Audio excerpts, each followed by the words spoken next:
জান্নাত আল্লাহর দেওয়া সবচেয়ে বড় নেয়ামত। এই দুনিয়ায় আমরা কষ্ট পাই, কাঁদি, ক্লান্ত হই, কিন্তু জান্নাতে নেই কোনো দুঃখ, নেই কোনো কান্না, নেই কোনো ভয়। জান্নাত মানে শুধু একটি জায়গা নয়, জান্নাত মানে চিরস্থায়ী শান্তি। জান্নাত কাদের জন্য? জান্নাত প্রস্তুত করা হয়েছে তাদের জন্য যারা আল্লাহকে ভয় করেছে, নবী এর পথ অনুসরণ করেছে, গোপনে ও প্রকাশ্যে নেক আমল করেছে।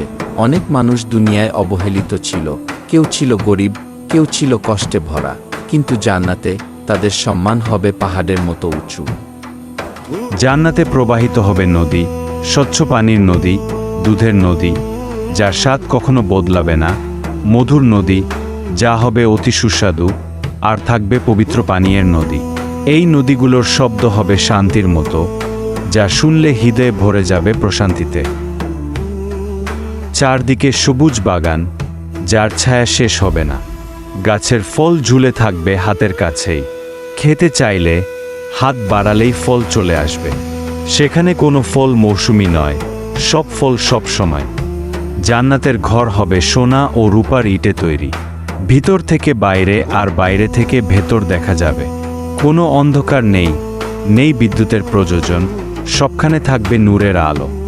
জান্নাতবাসীরা হবে চিরযৌবনে, নেই বার্ধক্য, নেই অসুস্থতা, নেই ক্লান্তি।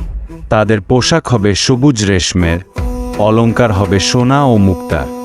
জান্নাতে কারো মনে থাকবে না হিংসা, থাকবে না রাগ, থাকবে না কষ্টের স্মৃতি।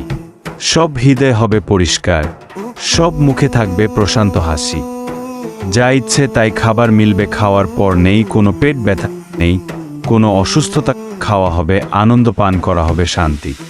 সবচেয়ে বড় নেয়ামত হলো আল্লাহর সন্তুষ্টি, আর তার চেয়েও বড় আল্লাহ তাআলার দিদার। যেদিন জান্নাতবাসীরা আল্লাহকে দেখবে, সেদিন সব নেয়ামতকে ছোট মনে হবে। দুনিয়া ক্ষণস্থায়ী, জান্নাত চিরস্থায়ী। দুনিয়ায় কষ্ট আছে, জান্নাতে শুধু শান্তি। দুনিয়ায় কান্না আছে, জান্নাতে শুধু হাসি। হে আল্লাহ, আমাদের জান্নাতবাসী বানাও, হিসাবকে সহজ করো, আমাদের গুনাহ মাফ করে দাও, জান্নাতুল ফেরদৌস নসিব করো, নবী এর সঙ্গ দাও। আমিন।